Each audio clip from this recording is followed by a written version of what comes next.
it's the process that I want to be in. So for me, it's the case of like, can I better enjoy this process? Can I wake up every morning, kick my legs out of bed and go, oh my God, I'm really enthused. I'm really looking forward to getting into whatever it is that I'm going to get into, knowing as well that a lot of it is going to be hard. It's not going to be stuff that I want to do. I don't wake up every morning and go, I want to train. No way. Like there's plenty of days. Yesterday, I was like, oh, I don't fucking want to train at all. I don't want to do it. I still went. I still did it. Do you know what I mean? So you don't have to want to do the things that you need to do. And I think that's just where it's a case of like wanting to actually be in the process of it. And again, I think that's where it also comes down to like, what's my identity that then can enjoy and actually follow this process that I'm doing as well.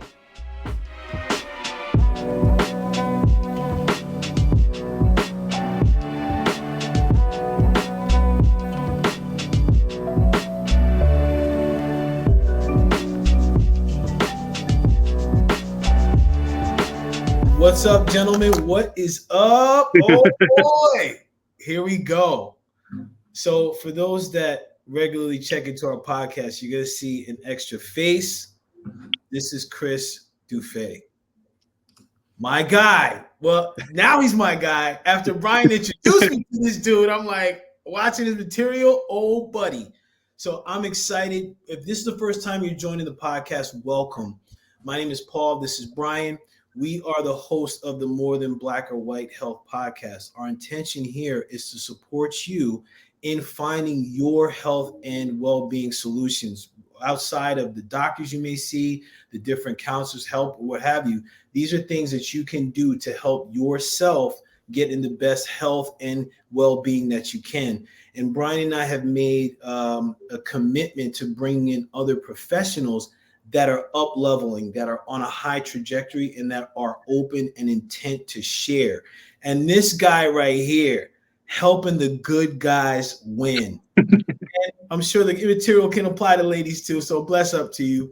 Chris, welcome. Thank you. Guys. Thank you so much for having me, and I'm really looking forward to this conversation. Oh, me too. Yeah. Me too. We got an intro too. Yeah, Chris, tell us a little about yourself. What's your journey? All right. Let me show. I was actually reading an interesting book recently, and they say a story doesn't start at the beginning. A story starts when change happens. And so I'll start when change happens. For me, I was a really overweight kid and teenager, and that really held me back. Athletically, that really held me back. Like, I'd like to say I actually played sports at a pretty high level back then, but simply because of my eating problem, do you know what I mean? And me being overweight, that just like really held me back. But then I was ashamed of who I was. I did not love who I was back then, especially like I can put those words to it now. Yeah. And then just after I finished school, I then started to go to the gym. I started to lose weight. I started to get in better shape. I started to see not the physical transformation, but the internal transformation that started to happen within me. And then I quickly became a personal trainer back when I was 18 years old. And I was just saying, like, before we hit record, you know what I mean? So that's nearly 20 years of being in the health and fitness game, even though I don't see myself in the health and fitness game anymore. And we can talk more about this later, but I think I held on to the label of personal trainer or physique coach for way longer than I should have. So anyway, I ended up wanting to, essentially, I saw a transformation within myself, and I wanted to help other people go through that transformation, because I was like, this is incredible. Like, this is transformational. And so I ran a personal training business in Sydney. I turned that into an agency. I had trainers working for me. Then I eventually moved to Dubai. I worked in Dubai as a personal trainer, running a fitness business there. We lived there for 2 years. We had our first daughter just before we moved there. And then we ended up leaving Dubai, moving to Bali. That was so I could essentially build my online fitness business. And then we ended up living in Bali for like 9 years. And then we're currently in Australia right now. So thankfully, this journey has brought me to, I've been able to live around the world. I've been able to evolve as the person as I've wanted to evolve. And really simply, when I kind of like try and connect the dots of myself, I was overweight and I lost the weight and I wanted to help other people do that.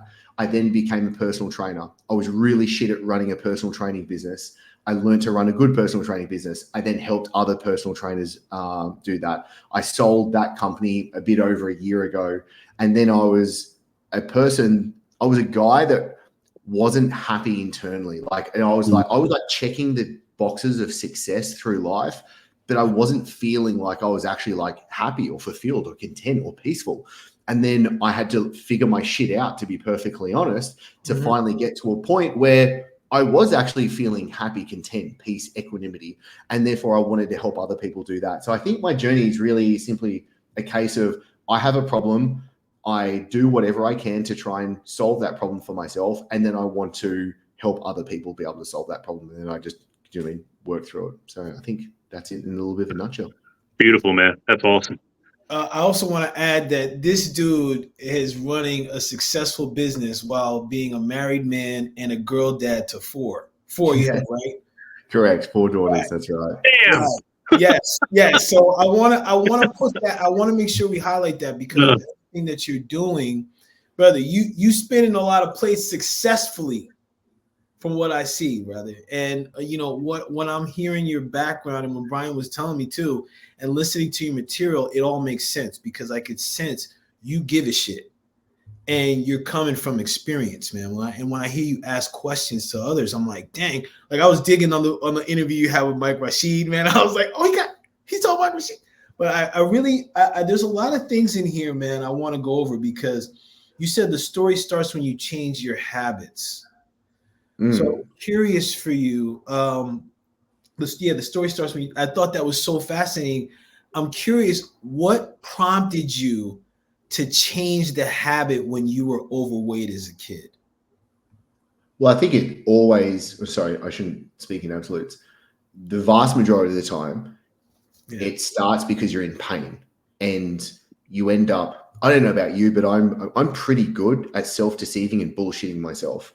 And so I'll be really good at self-deceiving myself. And then suddenly I'll just be at a point where I'm in a lot of pain. And then I'm like, fuck, I have to change. I have to do something right now. And then that's the catalyst to be able to pick yourself up and to be able to do something moving forward from that. So for me, it was just simply let's be perfectly honest. Back when I was like 18, 19 years old, I wanted to be able to attract the opposite sex, and the pain was not being able to do that. So I was like, all right, I have to do this right now. So that was the catalyst for it. And I don't think that's a bad thing. Like, do you know what I mean? I've competed as a physique model before. Like, I've done that sort of stuff. And was it egotistical? Absolutely. But I feel like you can also transmute or translate that into something better as we grow and evolve and mature and become better people as we go through this process. So for me, it's always a case of, I'm in pain and I need to get out of this pain. What the hell do I do about this right now? So my health journey, like, I find this interesting, and this might be something topical to jam on, where it comes in the case of, like, a lot of people say to me, like, a guy came up to me in the gym yesterday. He was like, dude, you're in amazing shape. I'm like, all right, I've got a pump on. I've got carbs running through my system. Like, all right, I'm vascular right now. Like, I'm looking the best I'm going to look right now. And I said to him, I was like, oh, dude, give me 20 minutes after the gym and the pump's going to be gone and I look different. But I appreciate the kind words. Right. But as you said, or as you kind of pointed to previously, like, what impresses me is a multi-dimensional man. Yeah. And so for me, I found the concept of compromise something that I didn't jibe with. And I find a lot of people, I could see and point to other people. I'm going to specifically say men, because that's my personal experience. So I could specifically point and look at these other men and be like, you're sacrificing and making compromises. Do you mean? And it's a typical story. A guy gets super successful building a business, but he loses his marriage. I mean, he climbs up one wall of success, but he loses the relationships with his children. He does something really good over here, but he's overweight and unhappy. And I was just like, why are we making these compromises? This does, like, I just saw this like landscape in front of me, and I was like, I'm not saying yes to this. I'm not subscribing to this. And I want to be able to check these boxes. And I'm not trying to check all of the boxes. I'm trying to check the boxes that I value and important to me. And one of them is I want to be in good physical shape, and I want to look, feel, and perform at my best every day, because we are in this physical body. As much as the spiritual you want to get, you're still walking around in this meat suit right now, and you've got to take care of it. And it's our catalyst to do the things that we do in this life as well. So for me, it's a case of when people come to me and they say, oh, like, you're in really great shape. How do I get in shape like you? And they're going to ask questions. Or they say commonly as well, oh my God, you're so disciplined. Now, I appreciate and I understand where this comes from. And I think where a lot of people go wrong is thinking that they need to be disciplined. I think that's only one slice of the pie, or let's say one layer of the onion. And I think the deeper layer in that onion is, what is the identity that I have of myself? What is the story that I tell myself? I woke up this morning and I told myself that I'm this story and I'm being this person and I say these things and I do these things and all of this other stuff. And so if I can get to the root and actually change and manipulate and craft and cultivate the identity of who I want to be, I naturally do the things I need to do. And so the way I actually thought about this recently was, there was a Buddha quote, and he said, when compassion and emptiness has arisen, enlightenment is unavoidable. And I was like, damn, that's a pretty bold statement to say. Like enlightenment, something that's pretty bloody big, a lot of people want to achieve, is unavoidable. Wow. That, like, he's laying out a recipe, right? He's just saying, like, you do this, you get this outcome. It's cause and effect. And so for me, I actually took it from the business concept, and I was like, okay, well, what is it that's my recipe? What is it that is my cause to create a successful business, the effect, right? What is the cause? Who is the person that I have to be? What is it that I therefore need to do to affect, become the person, look the way that I want, be the way I want to be, all of that good stuff as well. So that's just kind of like the weird way that my brain works at the moment, trying to figure this stuff out. I love it, man. I love it. I'm digging it, man. That's awesome. So yeah, I got so many questions right now because yeah, you're dropping a lot of gems and quotables right here. So Chris, I appreciate this. I'm curious for you, especially when you talk about the experience that you have is mostly for men, right? And I noticed, like, on your videos, you had a good amount of things that you're like, okay, what can men do? Like, things for men. Do you find, like, what are your experiences with getting men to resist compromising? And what do you see as, like, the seat of the compromise or the root of the compromise? It's a great question. I don't think I've ever thought about it this way. So I'm just going to riff right now and see what. I'm just going to make noises out of my mouth and let's see if anything's. Let's go. The root of somebody making a compromise is essentially going to be down there to their belief systems. And so if I do not believe that I can become this person, achieve these things, then I am simply not going to act towards that. And then I can be affected by whichever emotion kind of comes up. Let's say doubt. Doubt, the way I perceive doubt, is one of the most crippling emotions or feelings, because it simply puts you in this standstill. It's the donkey that is between water and hay, and he goes, well, do I eat? Do I drink? Do I eat? Do I drink? He doesn't know what to do, and he just drops dead of thirst and hunger, right? Because he didn't actually do it. And so I think for the case is, somebody has to get very clear with what their values are. Yeah. And so what's important to me? Like, what is it that actually I am drawn towards? What is the pain that I want to go away from? Yeah. And it's that self-introspection that I think is really important. And that's like when people talk about, like, doing the work, like, for me, like, doing the work is like, you know what, like, this is my journal right here. I was writing in it 20 minutes before we hit record. And for me, this is the best personal development book that you're ever going to get, because this is where, like, you can't bullshit yourself. I find it interesting where between my brain and the tip of my pen, there is like bullshit detector. And it's, oh my God, like I can't do that, because you can, or Yes. hopefully I think you get better as you go along, but like, and there's actually a really good essay by Harry, there's a really good essay called On Bullshit, and he explains the difference between bullshit and lying. And bullshitting is really like, you think you want this outcome, but you're going to self-deceive yourself in some way. You're going to kind of cut corners around what's needed to get there.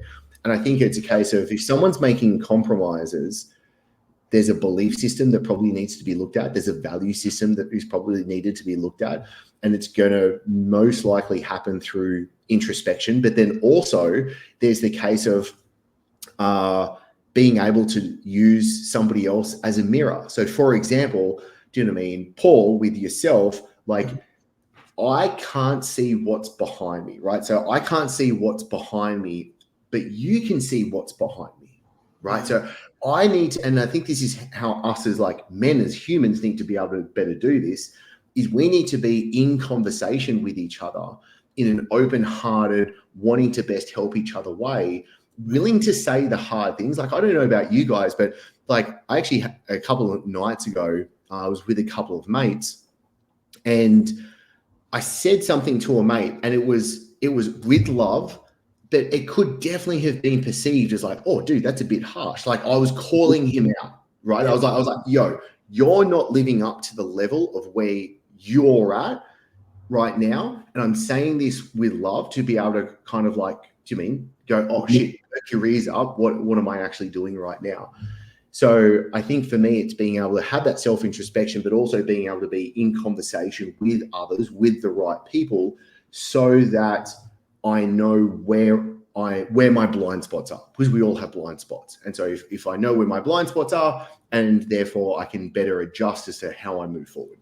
Yeah, it's interesting. We talked about this. It's like, the more honest you get with your fellow friends, your fellow mates, the smaller your inner circle gets. 100%. I totally agree with that. Yeah, some people can't handle it, or they don't want to hear it. They just want bobblehead friends that are just yes them to death, and I give them sympathy. But when you're real with them, it's really coming out of love. And people don't know how to take that. I think it's easy though. It's easier to have a bunch of yes people around. I think as a man, or as people get older, because if I have people around me that are going to challenge my views, like how you did with your friend, right, Chris, where you were like, yo, man, I hold you to a higher standard. Get on your shit. If people are unable to hear that, right, they're going to be like, I can't deal with that, man. I'll just have some yes men around me. And then they stay in the same rut. Yeah. Right? And I think that's part of what you're saying, Chris. It's that belief system. It's like, well, I don't feel like addressing my shit. Okay, well, there you go. Well, stay where you are then. You know what I mean? And that's the bullshit detector. I really appreciate when you said that, because I think there's such a key with self-deception. And I think that's part of the positive.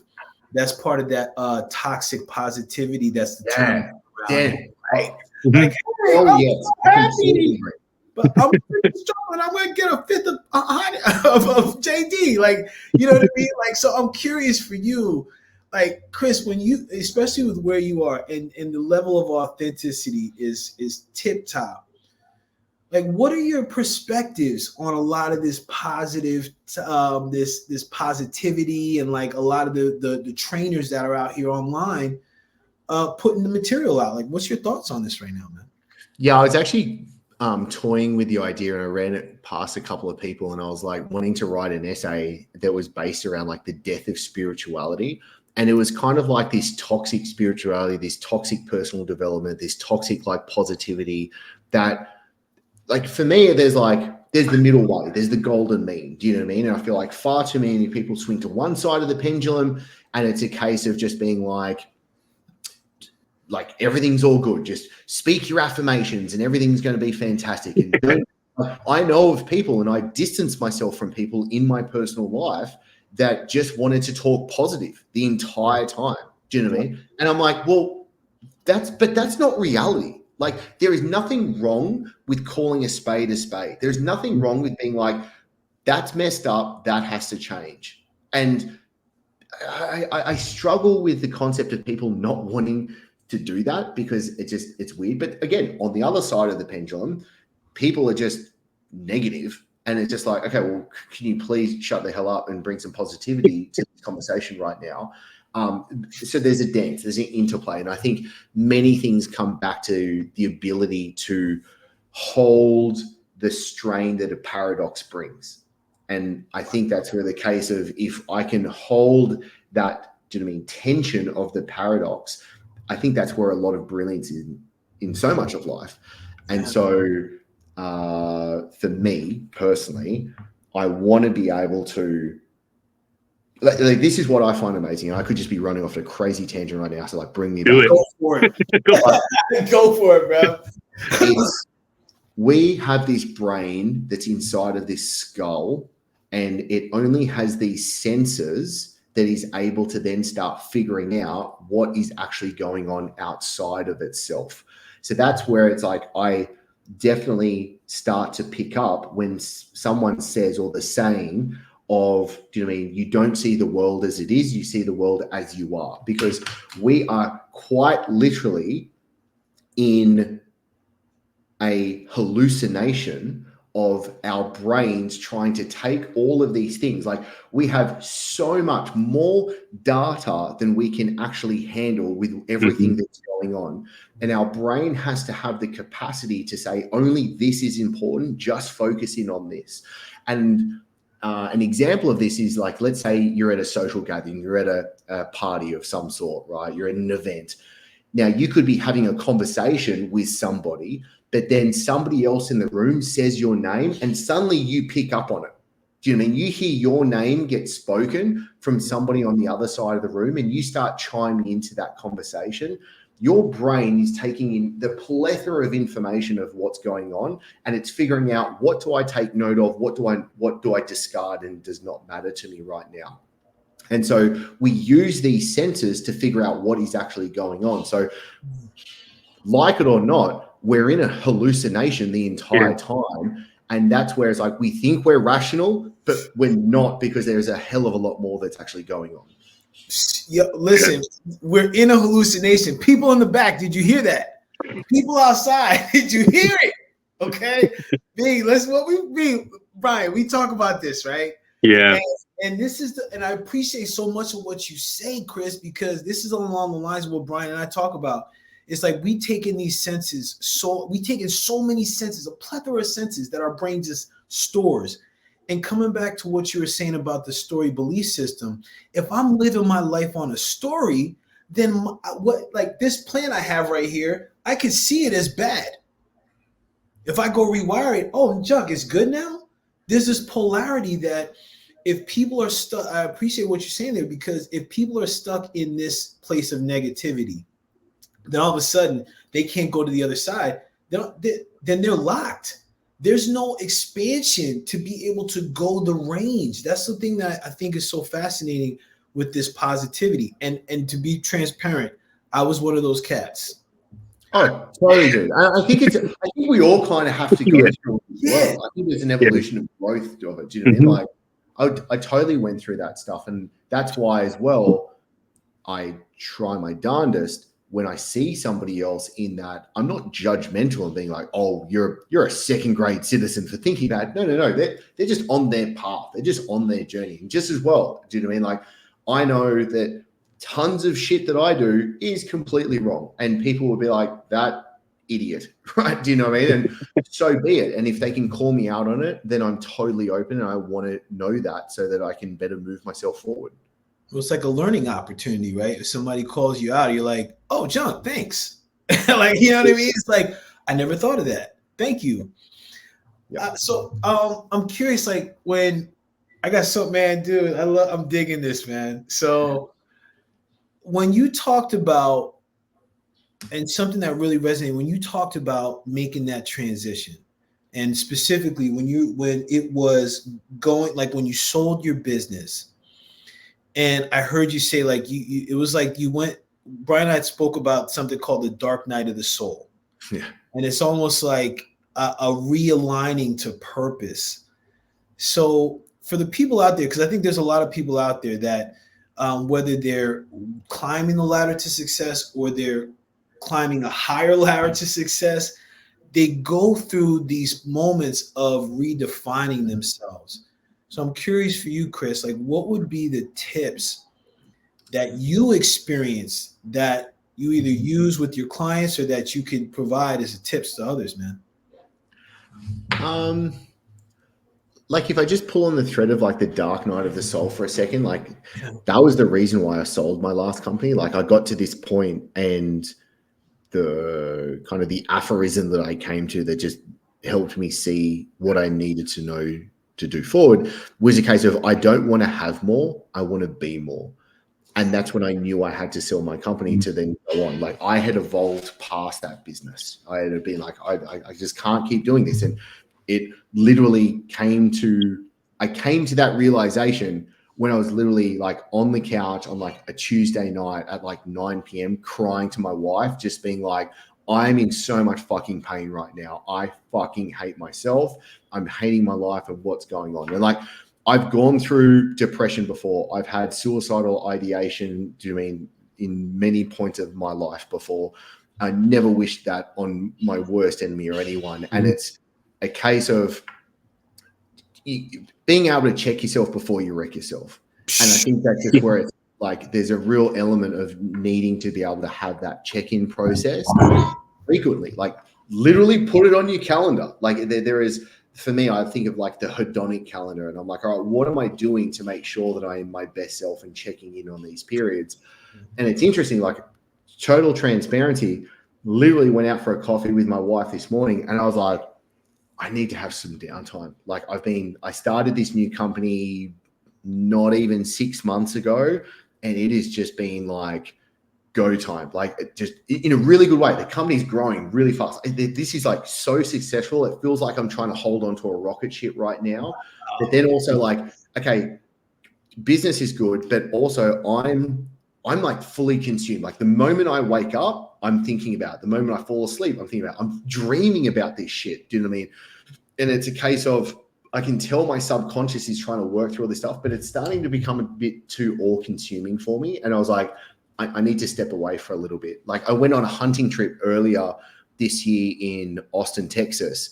And there's a small group of guys. We went out for like 3-4 days, no technology, no phones or anything like that. And it was glorious. It was good.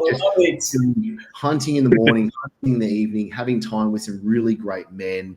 It was one of the best experiences of my life. And I'm going to Hawaii for a hunt at the end of this year because I was like, this is a practice and this is something I want more of. But it was also a great opportunity. And again, something that's like literally practically in my calendar so that I can create some separation. So I can create a distance between me and this thing that's going on here. So I can kind of like look at it from different ways. Because for me, I want to be multi-perspectival as to what is actually going on. So because when I look at things from different angles or different ways, I'm able to then have a better story as to what is actually going on as well. Yeah. When you have things on your calendar, you have something to look forward to. So it calms you down a little bit more and, sets everything in motion. Yeah, that's great. Absolutely. But again, like, hey, dude, I haven't sorted my shit out. I'm not perfect at all. Yeah. Literally right now, as of this morning, I was like, I need to do something. I need to like get something, get some space. Like, there's a lot going on right now, just family-wise, personal-wise, business-wise. It's like, man, it's like I'm getting throttled from every angle right now. How do I best show up? Do you know what I mean? And again, I need to make sure that I'm eating the way that I need to eat. I need to make sure that I'm getting a meditation in each day because that really does help me. Do you know what I mean? I know that I'm going to be training, do you know what I mean, an hour and a half after we finish this, do you know what I mean, podcast together. Like I've got to go in there and give it go balls to wall with it. And I did the practices that best help me be my best self. Yeah. As a busy entrepreneur and, always creating new things in a family, you're always going to, fine tune everything. You're always going to be a little out of whack in one part of your life. But I think as you keep doing it more and more, the wisdom sets in and you just start fine tuning it a little easier than you did. It's all about evolving. So I actually I hadn't fully finished it, but I actually wrote this essay on the weekend and it was like, I called it, what do I want out of life? And I actually boiled down. I came down to like there's 16 dials in life, and I can toggle them. And I need to be like, do I need more over here? Do I need less over here? And I think it's not like, for example, people will say like work-life balance. Yeah. And I think the misconception with that is you're trying to balance it and have it perfect on both sides, right? Yeah. So because to have balance, you've got to have the weight equal on both sides. If you think of like a seesaw, for me, it's like a harmony. I want harmony between. It's like music. You need them to. It's like what's the spaces between the notes? Do I need more of this? Do I need less of this right now? You can't have everything at level 10 the entire time, because then it's just white noise, and do you know what I mean? It's just distraction. So that's where I think for me, I try and create more peace in my life when I think of one, what's the season of life I'm in right now, right? So like, where am I? Secondly, after what season I'm in, I'm like, okay, like, am I sure I'm optimizing for the right things? What am I actually optimizing my life for? And what things am I happy to kind of like let go for a little bit, right? And I think that's where, if we have really high standards with ourselves and you think you're supposed to be like crushing it in every area of life at every moment in life, I think this is I think that's a bit delusional, to be perfectly clear. I was gonna say, that's insane. If you take that to the like fully one side of the pendulum, think of any absolute top sports star that you looked up to, right? Michael Jordan. Now, especially if you've watched like the documentary, The Last Dance, it's really the case of like, he was absolutely determined to become the world's best. Now, what did he have to sacrifice and let go of for the other thing for that to be true? And that's okay. And it's simply asking the question, what's the price I'm willing to pay? You know what I mean? And this is where personally for myself, I'm like, okay, I want to build this company and achieve this thing. Well, what's the price I'm willing to pay, right? I heard someone say, I don't know who, so I can't attribute it, but he was like, if you want to become a billionaire, you've got to be happy that you miss your daughter's like 16th birthday, right? And I was like, okay, if that were true, now, number one, am I making a compromise? So am I picking up a belief right now that is a compromise? Thank you. Is that true or not? So is it true? Do you know who Derek Sivers is? No. Okay, amazing dude. So anyway, he just sent me his new book that should be coming out soon. Useful, Not True. And it's a great concept. Like, what is actually useful to me? If I have a belief, it might not be true as in like physics, mathematics, universe, absolute true. That isn't something that's actually useful for me to be my best person. And so, number one, is it a compromise of a belief that I'm picking up right now? Let's say that this guy that's a billionaire said like, for this to be true, that you have to be prepared to miss these important moments in your, let's say, family's life. For me, I'm not prepared to do that, right? So I'm also happy. Like, I know what my number is. I'm pretty confident I know with what my number is. So therefore, I've been able to say, this is the amount of money I want to make. Do you know what I mean? This is the amount of financial freedom that I want to create for myself. This is the physical shape that I want to be. This is the type of relationships that my marriage that I want to have. This is the relationships I have with my children. This is the kind of work and creativity I want to put out into the world. Do you know what I mean? And so I try and look at it from all of those different areas and see like, what am I ticking? What am I letting go of? What is it not important to me right now? What are the things that I'm full throttle with and I'm just going absolutely ball to the wall with? And then hopefully through that decision-making process, I kind of come to a point where I'm peaceful to how I'm showing up each day. Yeah. Man, I like that. Like, for example, if we try to use a health and fitness analogy, guys, so let's say I want to step on stage, right? Now, I know those last 2-3 weeks of prep, right? Like, I competed in Denmark, London, and Australia. And I remember the first competition I did, physique competition, was in London. And dude, I swear, I have like 2 memories for that entire trip. My brain was just mush. Like, I was so depleted from dieting and training so hard. Like I remember having to be on the tube to go from the apartment we were staying in for the week, because we were living in Dubai at the time. So we flew to London, staying in an apartment, and I had to get the tube to go to posing practice. And it was after training, and my wife had to hold me up. Like I couldn't even like physically hold myself up. Do you know what I mean? So if I use that stupid bloody example of me bloody competing, in those last 2 to 3 weeks of prep, that's all that I'm focusing on. I know that I'm not going to be a good businessman. I know that I'm going to be a subpar father. I know that I'm going to be a shitty husband. Do you know what I mean? Like I know that I'm not showing up for these other relationships and other things. And I think it's just trying to figure out, what am I happy to pay to try and get to this thing? Right. Man. So Brian, do you have something, man? I have so many things, but go ahead. Yeah, I mean, because what I'm hearing you say, Chris, is the questions that you're asking, that you're posing to me are like a soul spirit check-in, because it's you're checking in with like, what am I willing to give up? What makes me happy? What makes me fulfilled? What makes me content? What makes me just these different pieces. And I think it's interesting because I'm curious about how many entrepreneurs really consider that. Yeah. Because I know even when I had a business, and Brian, this is when Brian and my relationship really started to blossom, because Brian is an entrepreneur. He was like, hey, Paul, like, hey, do this, check this out, blah, blah, blah. And I was like, dang. And I was so focused on like just getting it done. Like, okay, I gotta make this, I gotta do this, I got just like the business aspect, that I failed to do the soul aspect, and I had the breakdown. Yeah. Where it's like I was out of it. I was like, yo, this isn't working. And then I lived from a place of scarcity, which compounded the whole experience, man. Mm-hmm. I want to highlight one thing before I turn it over to you. For the people listening, notice the words that Chris used, right? Instead of a work-life balance, a work-life harmony. Yeah. Completely different, because even the example that you gave, Chris, with the seesaw, I gotta figure out where I gotta deplete one thing or add one thing to balance. Whereas this harmony, I could be a wave with it, man. And one might be up, one might be down, then vice versa, whatever.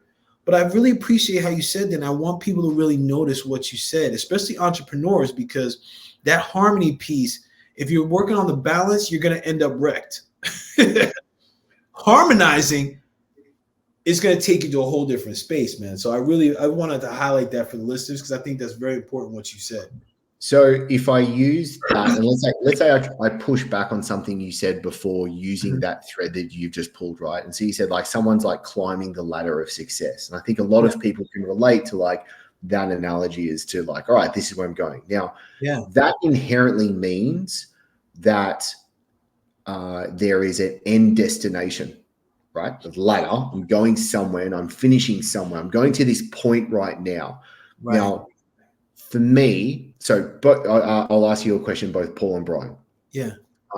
Have you ever had something previously in your life that you wanted to achieve because you're like, oh, that's going to make me happy or content or whatever, like you're going to get a good feel? Have you ever had something you're like, I want to achieve this thing because I'm going to get a good feeling from it? Sure. Absolutely. Yes. Yeah. Okay. Now, did that good feeling persist forever?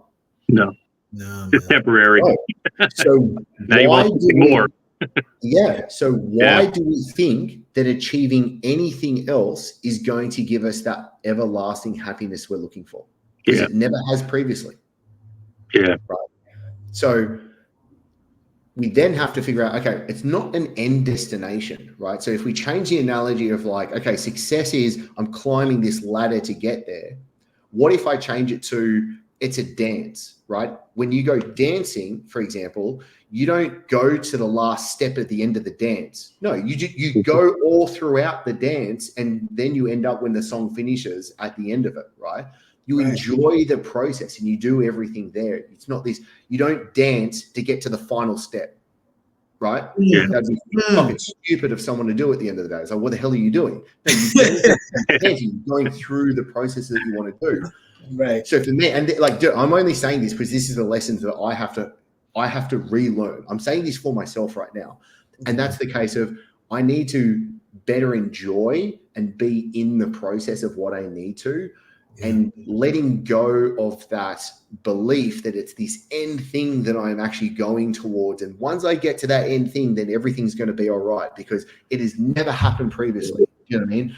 I said that I wanted to build and sell a company for multi-seven figures. I did that.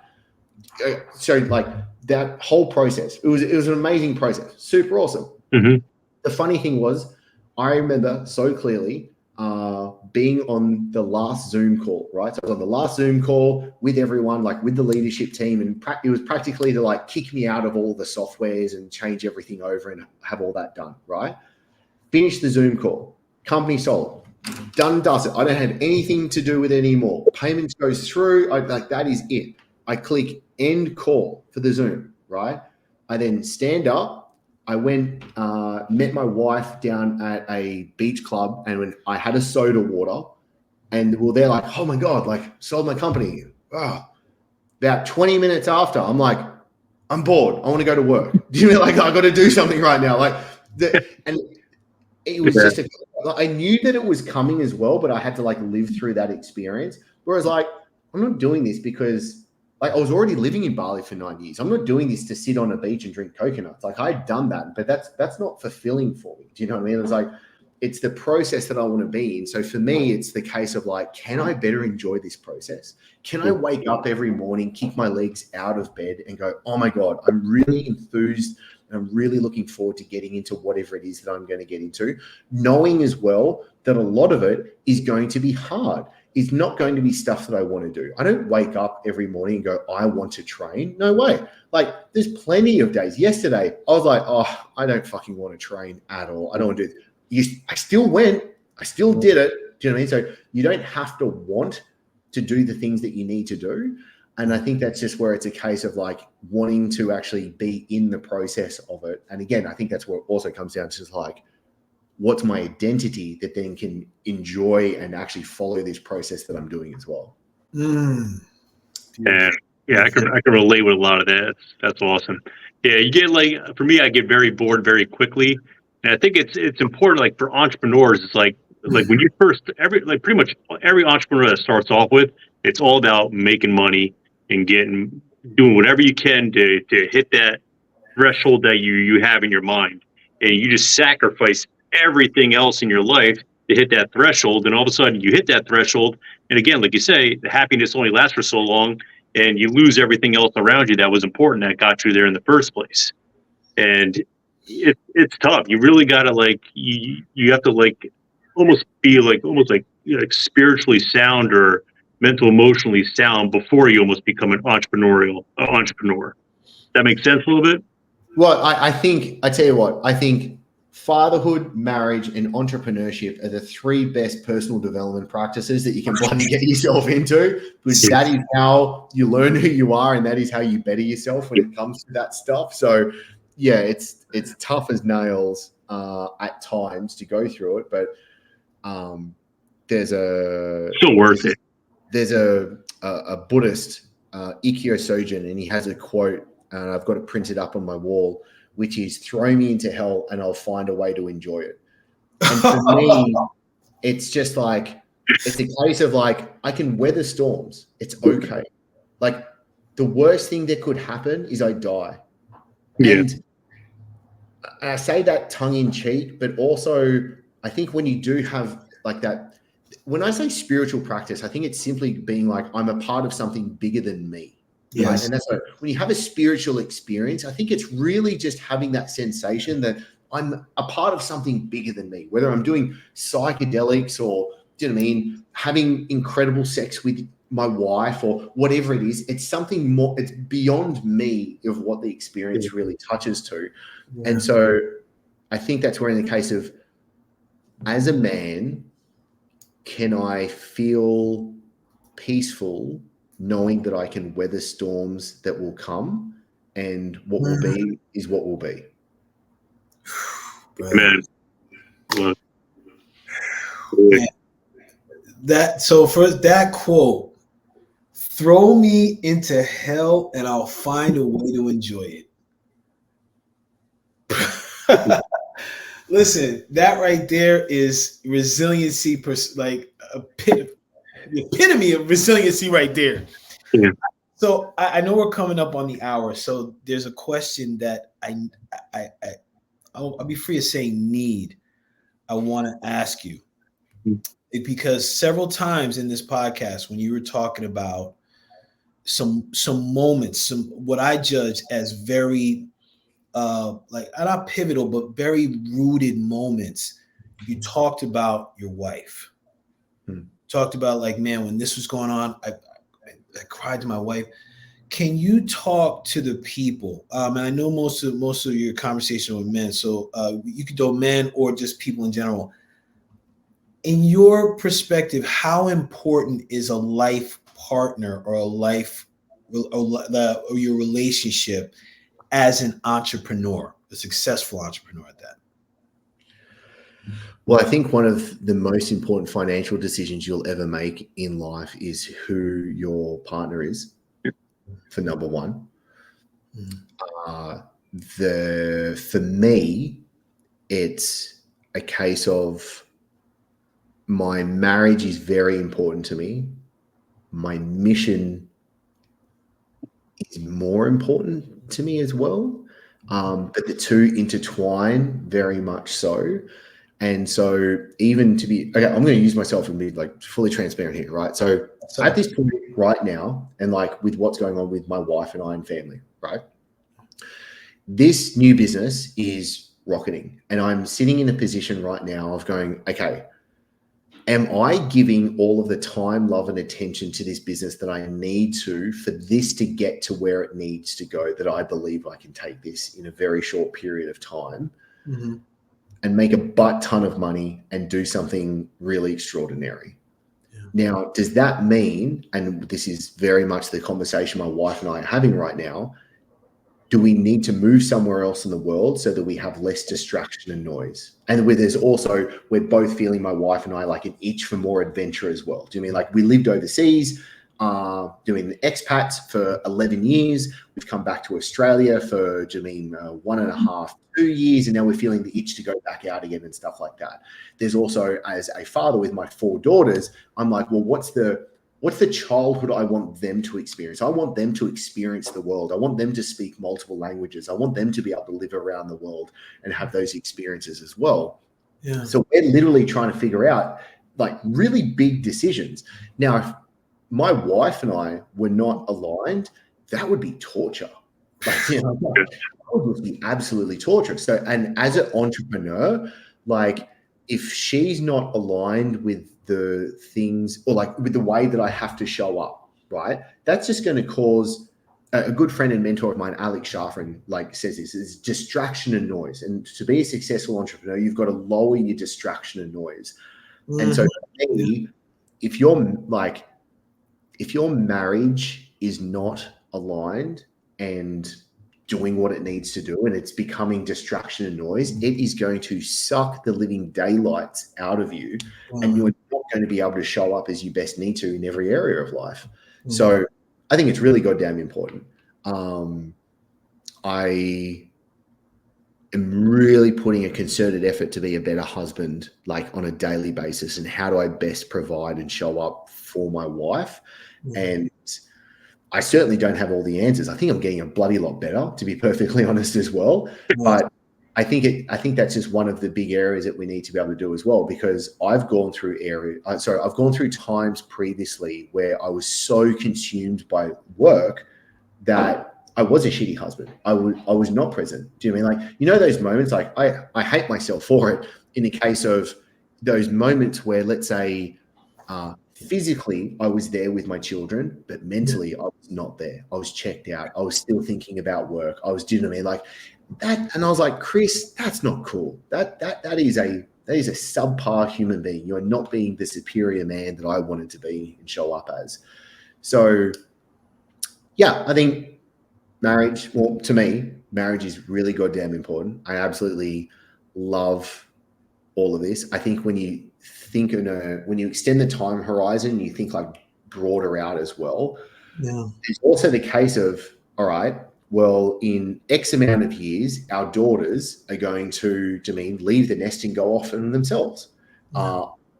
Work-wise, you're not going to be like throttling work until the day that you drop. Like, well, certainly I don't want that anyway. Right. What's the common thread between all of that and what ends up at the end? My marriage still needs to be there. Do you know what I mean? Like, I don't want to say get to like when my daughters, they're aged between 2 and 11 right now, right? So let's say they're all 18 plus and left home and whatever. I don't want to turn around and look at my wife and go, who the hell are you? Like, hang on, what's happened all these last years? Man, that scares the shit out of me. And so I think that's something salient to me right now. I appreciate you asking that question because it's extremely salient to me right now as to like, fuck, what am I doing with this? Do you know what I mean? Like, how do I spin these plates? How do I have the harmony between these major factors? So yeah, I think worthy of consideration. Yeah. Yeah, I've fucked up so many relationships in my past, just being like, trying to be a good entrepreneur and trying to build businesses. And when I finally met my future wife, I'm like, I'm not doing this. I'm not messing this up again. And like she's like the perfect one for me. So yeah, you're right. You're spinning a lot of plates, and when I met her, she had an 8-month-old. So I automatically became a stepfather. We just got married 6 months ago, and it's been like going from like bachelor and like dating women to like having a crib next to my bed. A couple months later, it puts things in perspective. And like we've had this conversation with Paul. I mean, I always thought I would never have, kids, and it's one of the best thing, probably the best thing that ever happened to me. Like it's something that I didn't know I needed, and I'm not gonna fuck this up. No way, So even if I be a billionaire, like, and I mess up my marriage or things are kind of off with her, I'm not going to have that peace. And without peace, it's like, what's it all about? Well, quite literally, Brian, what is it all about? And that's a case of like, well, what are you actually doing it for? Why are you wanting to earn all of this money? Like, have you ever heard the term speaking past the sale? Have you ever heard that before? No. Okay, so we're building an internal sales team. So I've been doing a ton of like sales training for a bunch of guys recently, right? So let's say if we're having a sale, I'm the salesman, you're the prospect. I'm going through the sales pitch, and I give the actual pitch, I do the close, and then I can talk past the sale. So I can say like, hey, like here's the price, and I can stop and say, all right, Brian, like, are you good to get started today? And I shut the hell up. I don't say anything. Now, what a lot of people do is they just keep talking. They keep trying to drive. Here are the features. Here are the benefits. It's like, no, shut up. You've talked past the sale, right? Mm-hmm. I think what a lot of people can do is they effectively talk past the sale in what they're actually trying to aim for in life. If I'm optimizing my life for peace, like, for example, if I think of like an XY graph and it's like how much money that I want to earn, for example, right? I'll use 2 examples, business and fitness. So if we think of how much money do I need to earn, I saw a recent graph actually of this, and it was like, recently, I think it was a few decades ago, they said like above $70,000 income is like where happiness like just plateaus off. Now that's now proven wrong, and effectively what was 70 grand back then is now probably about 100 grand or a bit over now. But even happiness still continues to go up, but it slows down. Do you mean there's diminishing returns? So there's a case in point, and this is for me, is like, well, when I said before, like, I know what my number is. I know what my number of income or money or wealth and passive income needs to be for me to live the life that I want. Does it make sense for me to work harder, work more to earn more money past that point? No, because I'm now going for something that then takes away from everything else of what I'm ultimately wanting. If I want to get, let's say I want to get yoked, I want to get in real good shape, I want to get absolutely stacked, right? Now I need to do what I need to do to get there. If I just want to be I want to be in good shape, I want to have some abs, I want to feel good with my shirt off year round, do you know what I mean? But I don't need to be, 6% body fat walking around the entire time. Right. Then going to the gym, dieting harder, going harder with all of that sort of stuff is a waste of time, and it's taking me then further away from where I want to go. So I think that's where, in the case in point, is it like, where is it that I want to be in these different areas of life, and not going past the sale of it, not pushing harder, not going for something more. And I think money's the easy one to talk to of this, because I think we can all relate to that point of like, well, hang on, let's say, for example, let's say I want to have $1 million of passive income a year. So let's say I need $20 to $25 million of cash producing assets to spit out $1 million of passive. So I'm not into my principal. If I know I can happily live my lifestyle and everything that I want with $1 million or less a year, it makes no point with me wanting to try and have my wealth go above the 20 to 25 million. Yep, it does. Yeah, pass the sale. I like that. Another gem. Sorry, I've been teaching so much sales recently. It's just top of mind for me. This is awesome, man. I dig this. I wanna highlight something too, that I want to give Brian some props, because when he was talking about his relationship with his wife, and knowing Brian and the conversations we've had, I'm really proud of him, because he's honed and sharpened himself. Thank you. And yes, man, because when you got married, I was like, dude, I saw a difference in you. And also when we've talked about the conversations that you've had, I know that you put the work in and sharpen yourself, because like you were clear about who you are, how the relationship works from the beginning. And I think that's so important, especially with what you are also saying, Chris, is that, and it comes back to what you said in the beginning, it's knowing yourself. It's knowing what your number is. It's knowing what's the reasons you do what you do. Because if I judge, because I'm divorced and I had a rough relationship, so I'm in that space of, all right, well, what's the relationship I want to support where I'm going? And I need to know, and I'm learning more about myself, so I'll be able to communicate that with a partner. And I think for any entrepreneur, anyone that's successful, it's whether it's your wife or whether it's the people in your circle that I call the King's Court, those people can bring you down, or they can help support you on the rise or in your journey. And I like when you said in the dance, man, it's like, hey, you going to lead?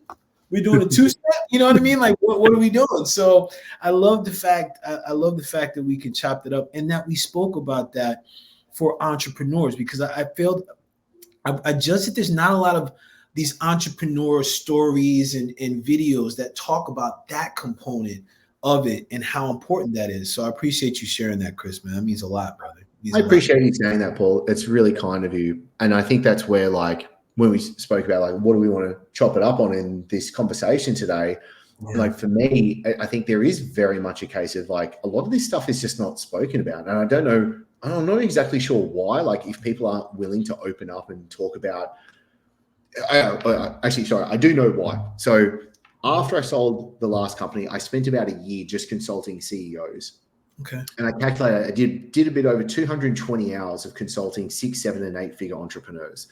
And I kept a list. I kept 2 lists. I kept one list called the formula. So, like, after every call, I would make notes about, like, what's going on. So it was like the formula and the not formula, right? Yeah. And what was really interesting was so many of these, there were a vast majority of guys as well, these CEOs that I was consulting, would start the conversation and would be like, this is the business problem that I'm having. This is the thing we need to do. I think we need to do this to increase revenue and profits.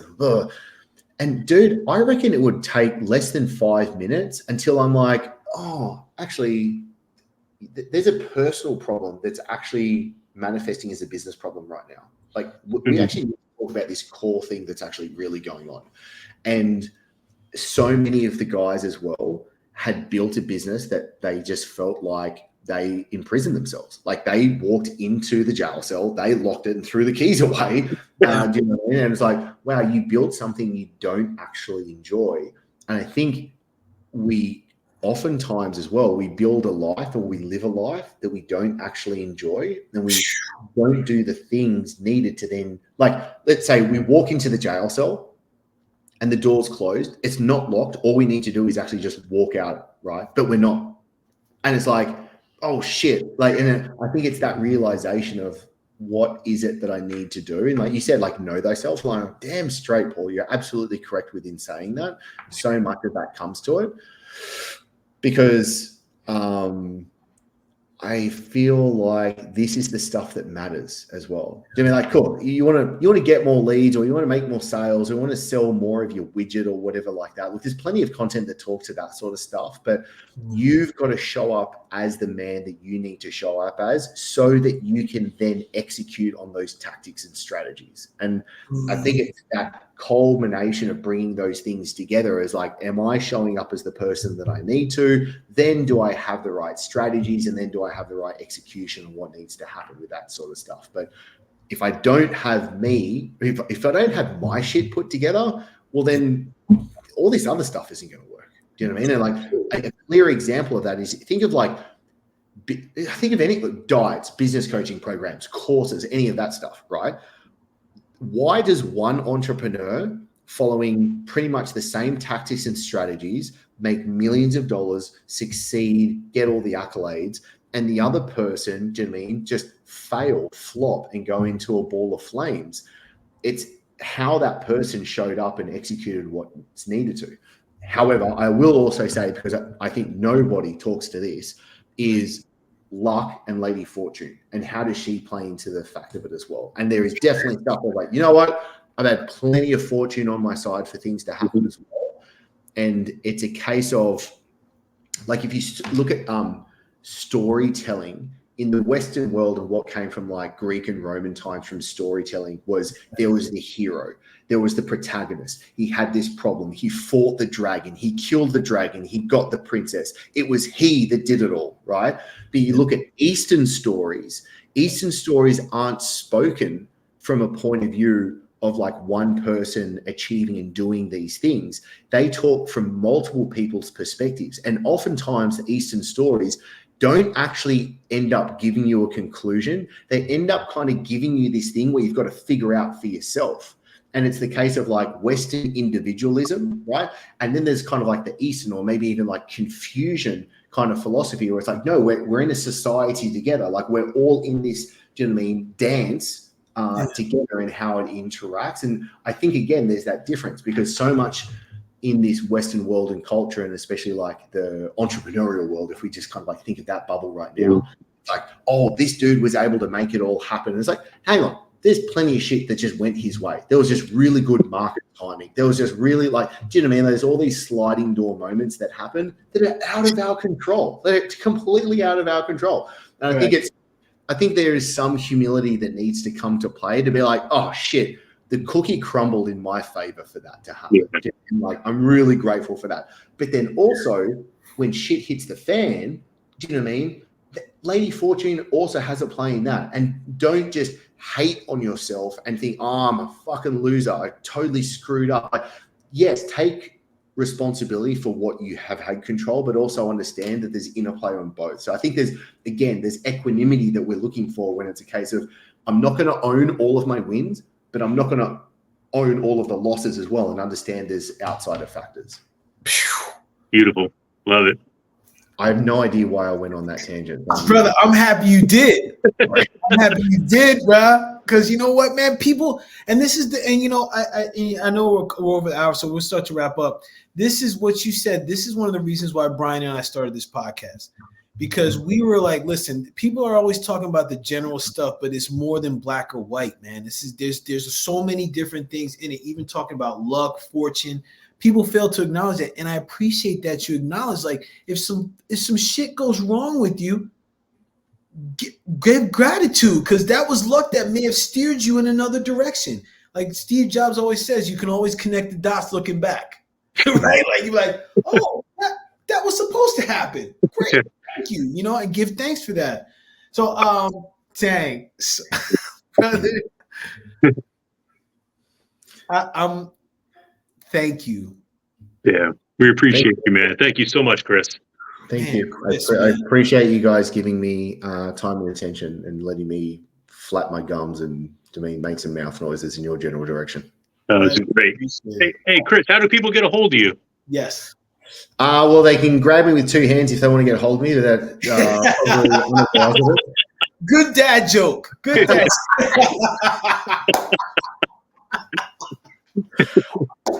I always find it funny when you look at like a sports commentator or something, and they ask like an athlete, it's like, oh, what do you think you need to win?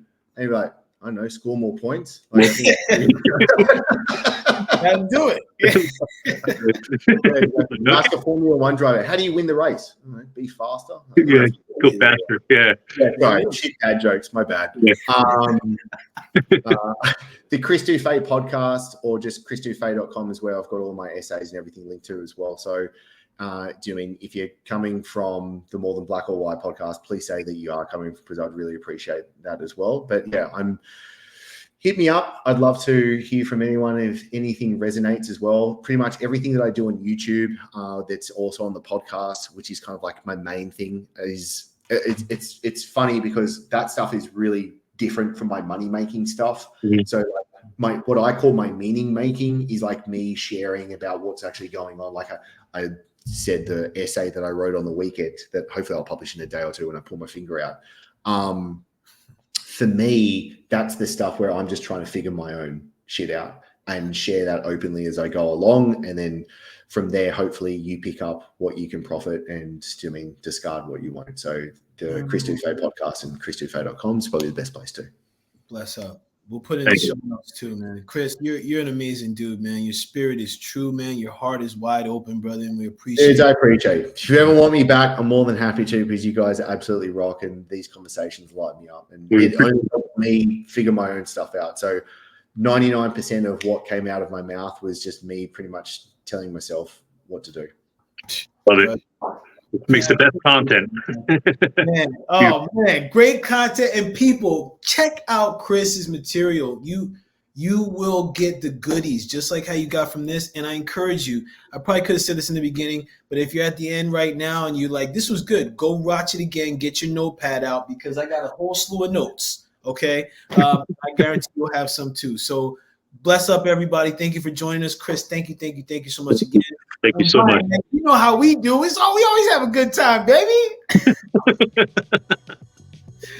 Appreciate you all. Thank you, Chris. Yeah. You're a gem, man. Appreciate you, brother. Peace. Thank you, guys.